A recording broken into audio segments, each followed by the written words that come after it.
Chapter 1, Section 2, Order of Operations and Evaluating Expressions. The order of operations is important because we use the order of operations when solving problems, because if there was not an order to follow, there would be several possible answers for the same problem. The order of operations is sometimes called PEMDAS, or sometimes people use please excuse my dear Aunt Sally. You might have come up with your own. But the P stands for parentheses. If there are operations inside of parentheses, these have to be done first. Then we're going to look for exponents. Of course, that is the next step. So first you do the operations inside of the parentheses. Then you're going to look for any exponents, and you go ahead and simplify exponents. Next, you're going to look for multiplication or division, and you're going to perform multiplication and division working from left to right. And then the last steps are to look for addition or subtraction, and again, you're going to work those out from left to right as they appear in the problem. An order of operations example. I'm using a two-column approach where I'm showing my work and I am explaining why I performed that operation in the order.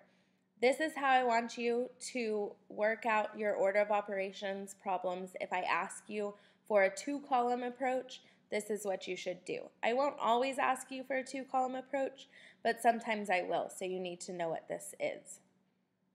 If you look at the problem, I have 9 minus 3 in parentheses squared divided by 4. The first step in the order of operations is parentheses. Is there an operation being shown inside of the parentheses? And the answer would be yes. 9 minus 3 is inside of the parentheses. So my first thing that I need to do is 9 minus 3, which is 6, squared divided by 4. The explanation would be first perform the operation inside of the parentheses. Now the next step in the order of operations is exponents. Is there an exponent in this problem? Again, yes, I do have an exponent. It's 6 squared. 6 squared is 36 divided by 4. Notice I'm only doing one operation at a time. My explanation would be next you simplify exponents. And now there's just one operation left, so it's the only thing that I can do. 36 divided by 4 is 9. And then I say then divide. Now, my final answer I want to write in sentence form as a statement.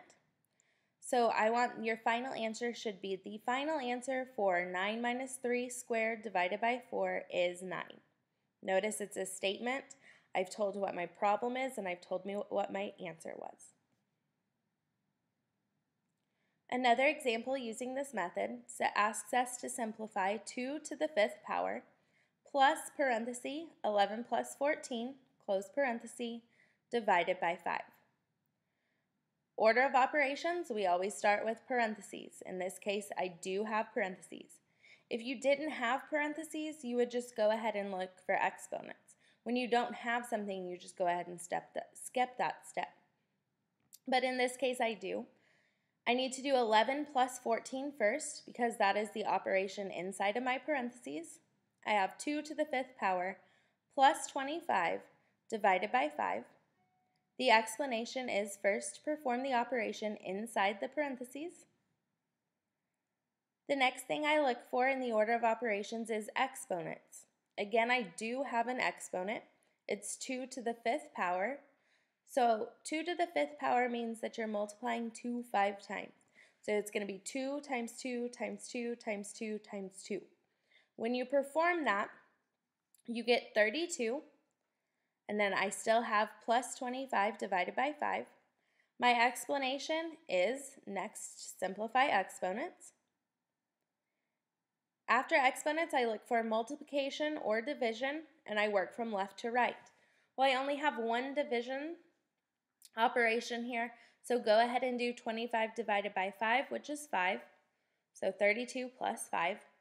The explanation is next multiply and or divide from left to right. And then finally, I only have one operation left, Go ahead and do 32 plus 5 is 37. The explanation is the last step is to add. Now, again, I want you to write a statement telling me what your problem was and what's your answer.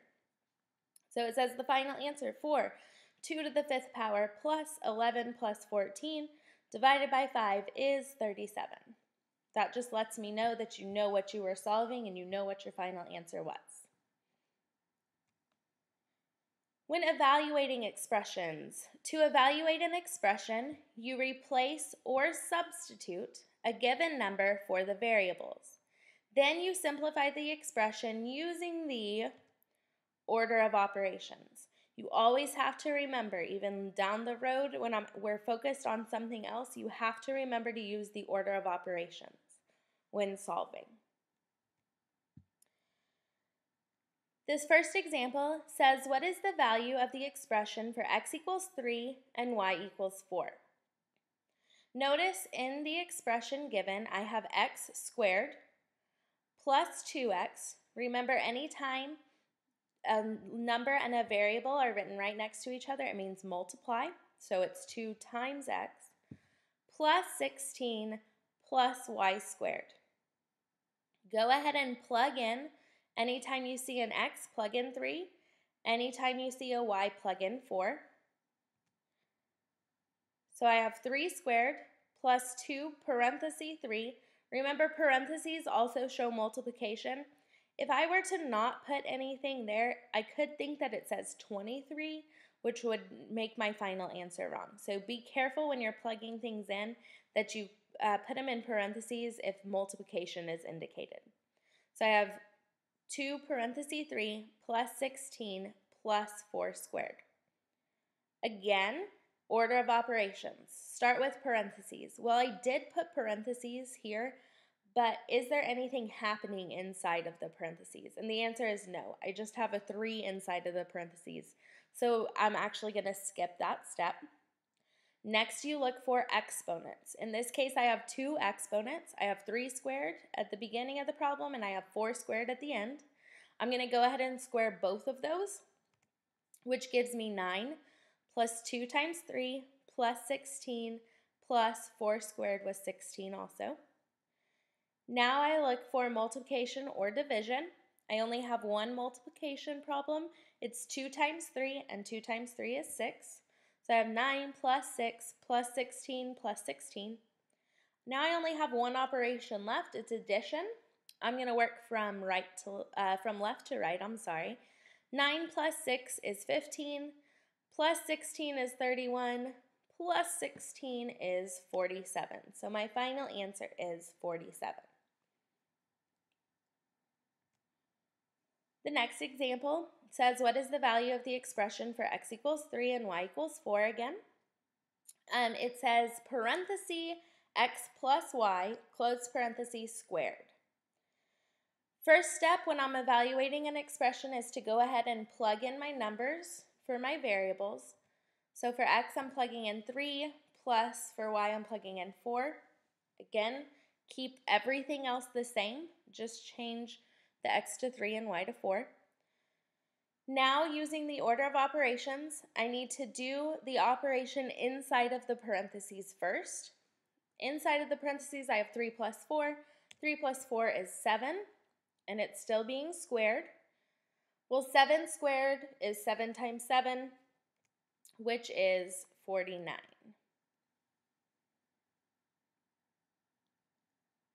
The last example says, what is an expression for the spending money you have left after depositing a fourth of your wages in savings? Evaluate the expression for weekly wages of $40, $60, $80, and $100. If you're depositing a quarter of your wages or a fourth of your wages are going into savings, the rest is going to be left for you to spend. So what part or fraction represents what is left? Well, we know we have to account for all of the money. If 1/4 is going into savings, then I'm going to have 3/4 left over, because 1/4 plus 3/4 would equal the whole amount of money. I can multiply that by the total amount, or x. I'm going to assign it the variable x, and that would tell me the amount of money that is left for me to spend. There is another way to write this expression that is correct. There might be multiple ways that you can write this expression. I would go and say that this would be the best expression because it only has one operation. The more operations that you start to use, the more of an opportunity there is to make a mistake. So we like to keep it as simple as possible. But there is more than one correct answer here for writing an expression. So if you weren't thinking 3/4 x, you're maybe not necessarily wrong, but yours probably has more than one operation in it if it is correct. It also asks us to evaluate the expression for weekly wages of $40, $60, $80, and $100. So first I'm going to have 3/4 times 40.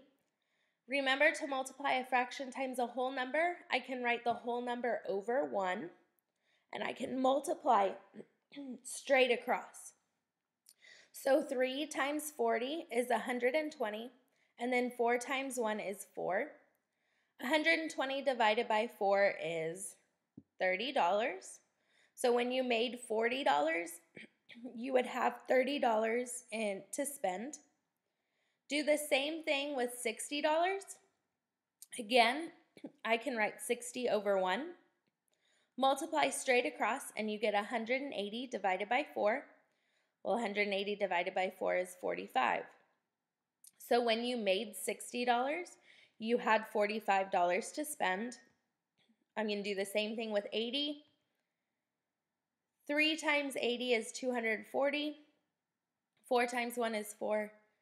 240 divided by 4 is $60. What that means is when you made $80, you had $60 to spend.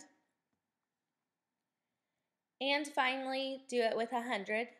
3 divided by 4 times 100 over 1. Multiply straight across. 300 divided by 4 is $75. When you made $100, you had $75 to spend. Today's assignment is on page 17. It's numbers 4 through 28 even.